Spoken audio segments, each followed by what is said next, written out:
Good evening, guys. Welcome again to our channel. Today we are going to show you or give you some ideas on how to troubleshoot a system unit or personal computer which the problem is not turning on or no power. So we have here, guys, a desktop computer, and now we're going to try to power on the unit. So as you can see that there is no any sign of power and the power supply is not turning on. So now we're going to proceed to our first troubleshooting solution or diagnostic, or what we call this.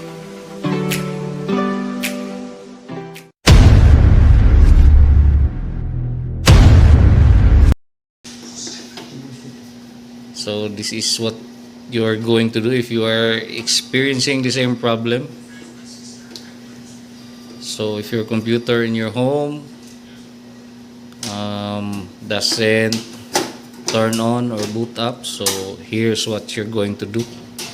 So first is you're going to unplug your power cord for safety purposes or reducing the risk of electric shock. And now you're going to open the cover, of course. Static. And next is you're going to wait for how many seconds, or to ensure that all the power inside your computer has already been discharged. So now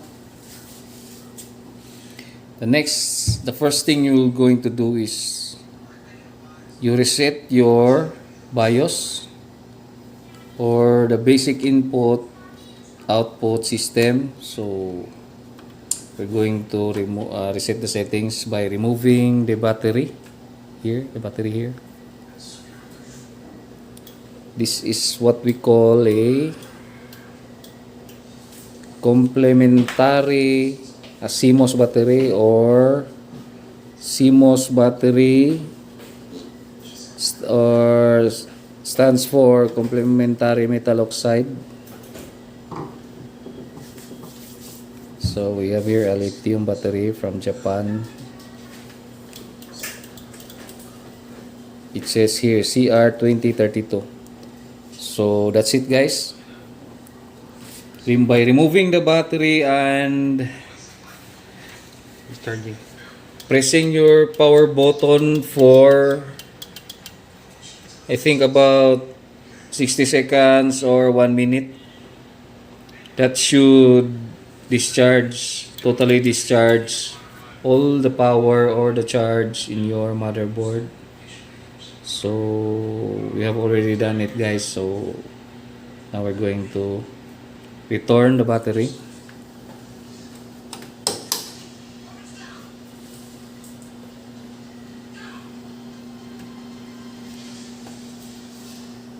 Now we're going to try again if the technique will work. So there, no sign of power. So the system is totally dead. So the next thing we're going to do is we're going to diagnose the power supply. Here, this is the power supply.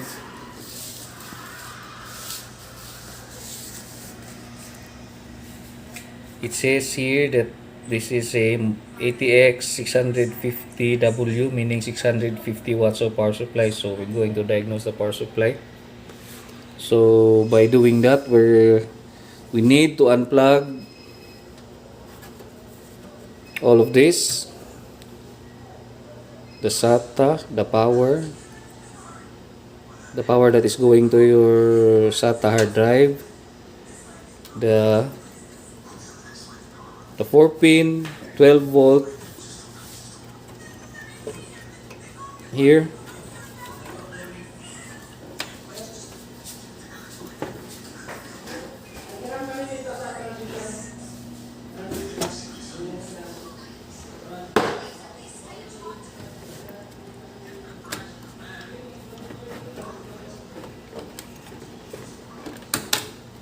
and then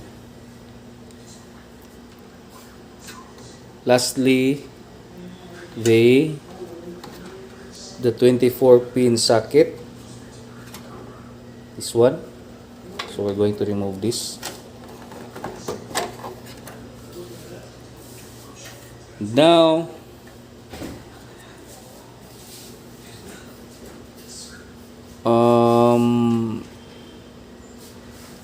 you should know that your power supply is dead by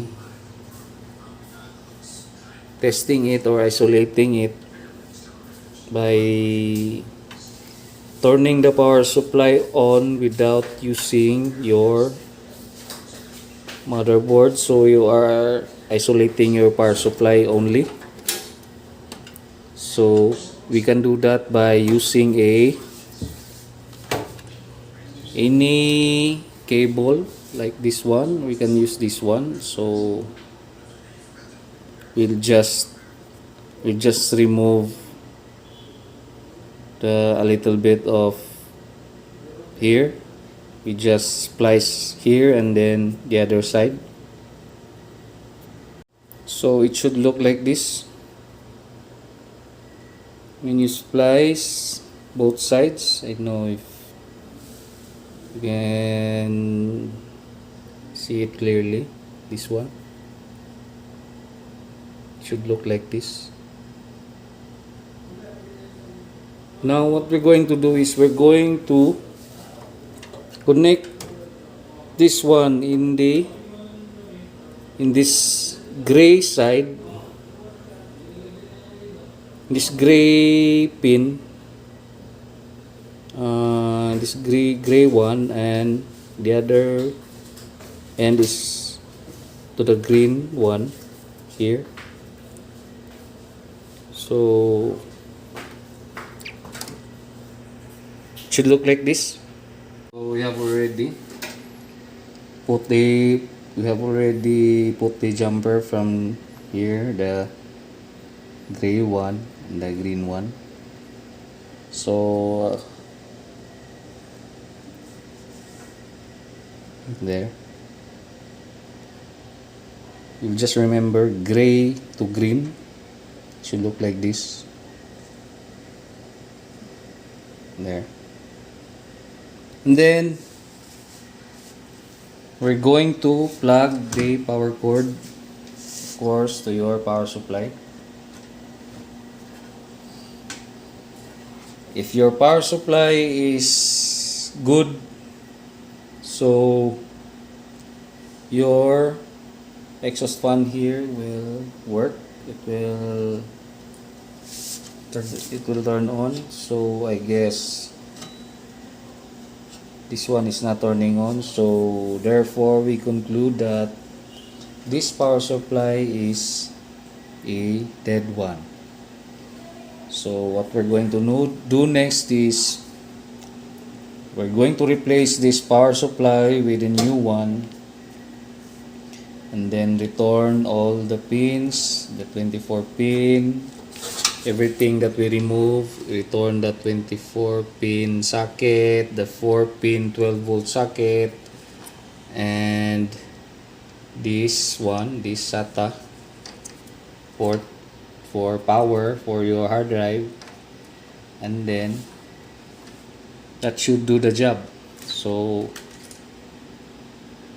I think that's gonna be all, and I hope this video will help you in your basic troubleshooting at home, so you don't need to pay a lot of money by calling a service technician at your home, or having a hard time bringing your system unit to a repair shop. So I think that's all, guys. Thanks for watching, and please don't forget to subscribe to my channel.